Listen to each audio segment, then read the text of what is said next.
Terima kasih Tribun Timur. Saya Sekda Takalar, Haji Muhammad Hasbi, SSTP MAP. Terkait dengan corona yang melanda bangsa kita, khususnya Sulawesi Selatan dan Takalar.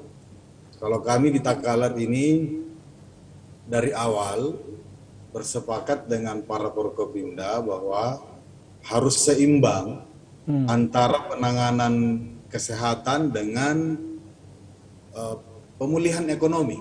Ya. Keduanya penting. Jadi tidak hanya satu hal.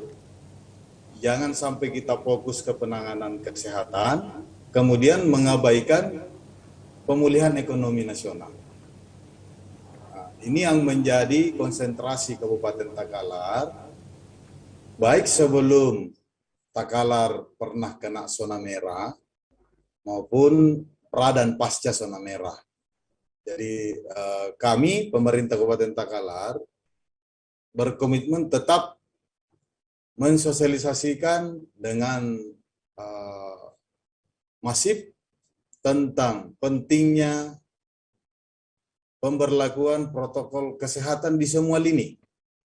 Mulai dari pasum-pasum, kemudian masjid, pemukiman-pemukiman, sarana pendidikan, sarana pasar, dan lain-lain.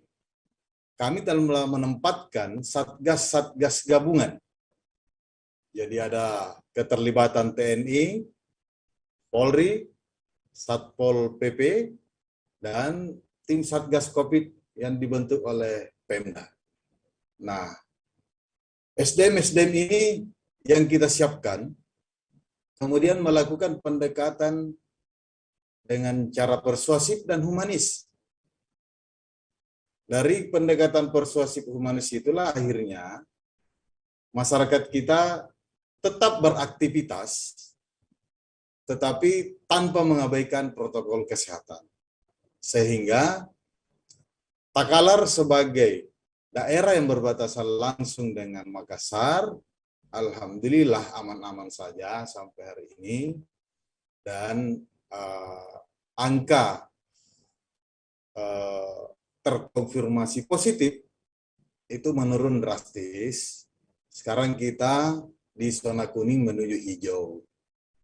Nah, itu beberapa pengantar tentang kegiatan kita dalam penanganan COVID-19.